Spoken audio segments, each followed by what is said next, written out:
Assalamualaikum warahmatullahi wabarakatuh. Perkenalkan, nama saya Sundari Dastia.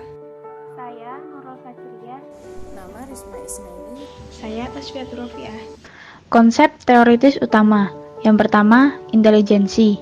Tindakan yang cerdas adalah tindakan yang menimbulkan kondisi yang mendekati optimal untuk kelangsungan hidup organisme. Dengan kata lain, intelijensi memungkinkan organisme untuk menangani secara efektif lingkungannya, karena lingkungan dan organisme senantiasa berubah. Sebuah interaksi yang cerdas antara keduanya juga pasti terus-menerus berubah. Sebuah tindakan yang cerdas selalu cenderung menciptakan kondisi optimal untuk situasi yang sedang dialaminya. Intelijensi adalah ciri bawaan yang dinamis, sebab tindakan yang cerdas akan berubah saat organisme itu makin matang secara biologis dan mendapat pengalaman. Yang kedua, skemata. Skemata adalah struktur kognitif seseorang yang memungkinkan individu untuk mengingat dan memberi respon terhadap rangsangan yang masuk dari lingkungan sekitarnya. Skema merupakan suatu pola yang sistematis individu dalam bertindak, berperilaku, berpikir, dan berstrategi dalam pemecahan masalah dalam segala tantangan dan jenis situasi. Suatu skema dapat dianggap sebagai elemen dalam struktur kognitif organisme. Skema yang ada dalam organisme akan menentukan bagaimana ia akan merespon lingkungan fisik. Skema dapat muncul dalam bentuk perilaku jelas seperti dalam kasus refleks, memegang, atau dapat muncul secara tersamar. Yang ketiga, asimilasi dan akomodasi. Asimilasi adalah suatu proses kognitif. Dengan asimilasi, seseorang mengintegrasikan bahan-bahan persepsi atau stimulus ke dalam skema yang ada atau tingkah laku yang ada. Asimilasi berlangsung setiap saat. Seseorang tidak hanya memproses satu stimulus saja, melainkan memproses banyak stimulus. Secara teoritis, asimilasi tidak menghasilkan perubahan skema, tetapi asimilasi mempengaruhi pertumbuhan skema. Akomodasi dapat diartikan sebagai penciptaan skema atau pengubahan skema lama.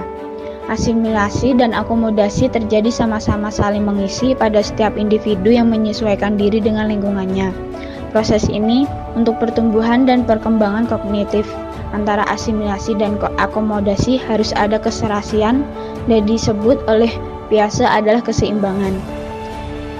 Yang keempat adalah ekuilibrasi. Ekuilibrasi adalah penyeimbangan antara tendensi bawaan untuk mengorganisir pengalaman agar mendapat adaptasi yang maksimal. Ekuilibrasi secara sederhana mendefinisikan sebagai dorongan terus-menerus ke arah keseimbangan. Keseimbangan antara asimilasi dan akomodasi yaitu pengaturan diri yang perlu untuk mengatur keseimbangan proses asimilasi dan akomodasi. Yang kelima, interiorisasi. Interiorisasi adalah penurunan dari ketergantungan pada lingkungan fisik dan meningkatnya penggunaan struktur kognitif.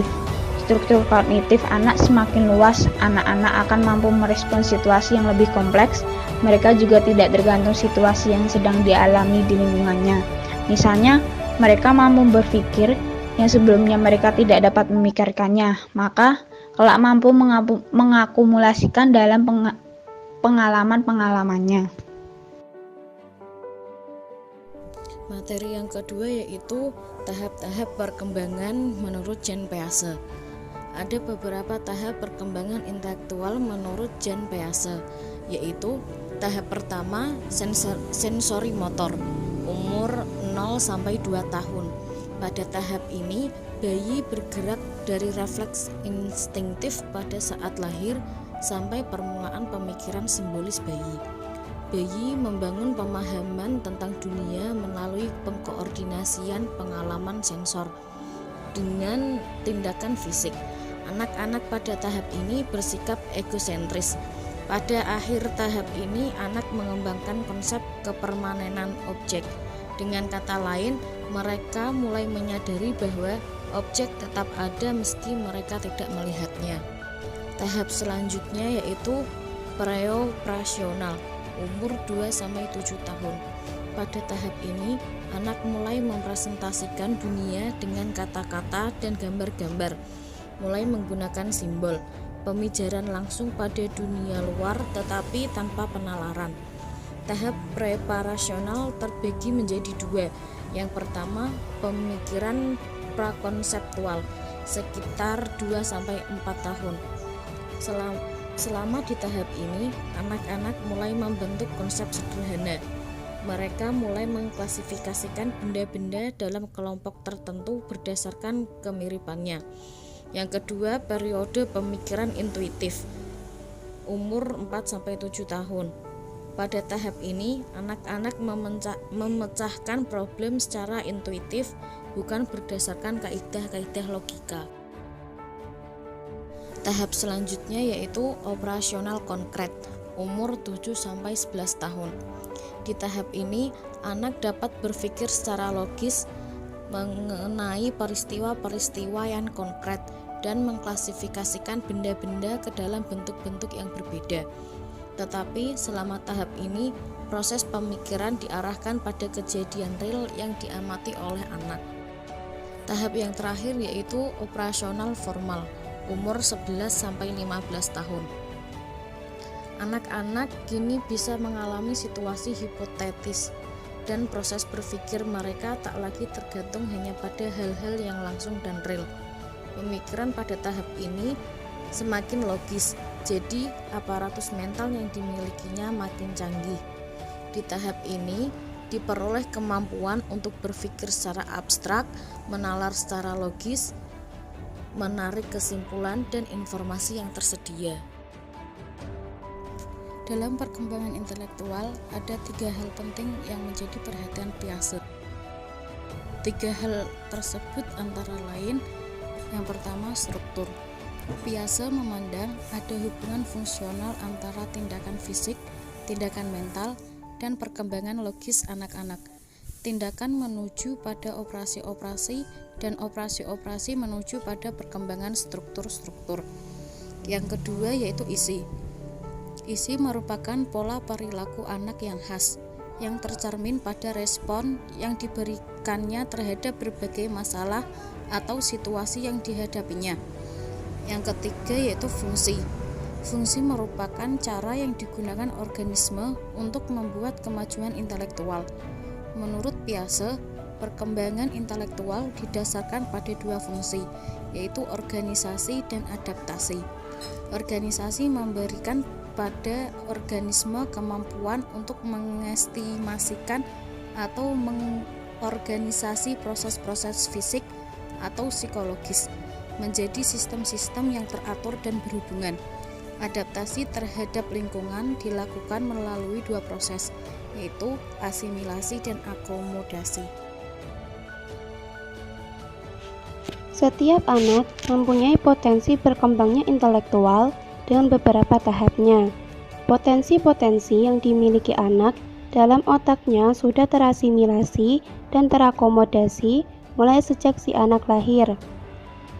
Saat struktur kognitif makin meluas, lingkungan fisik menjadi terartikulasikan dengan lebih baik. Demikian pula, jika sesuatu sangat jauh dari struktur kognitif organisme sehingga tidak bisa diakomodasi, tidak akan terjadi belajar.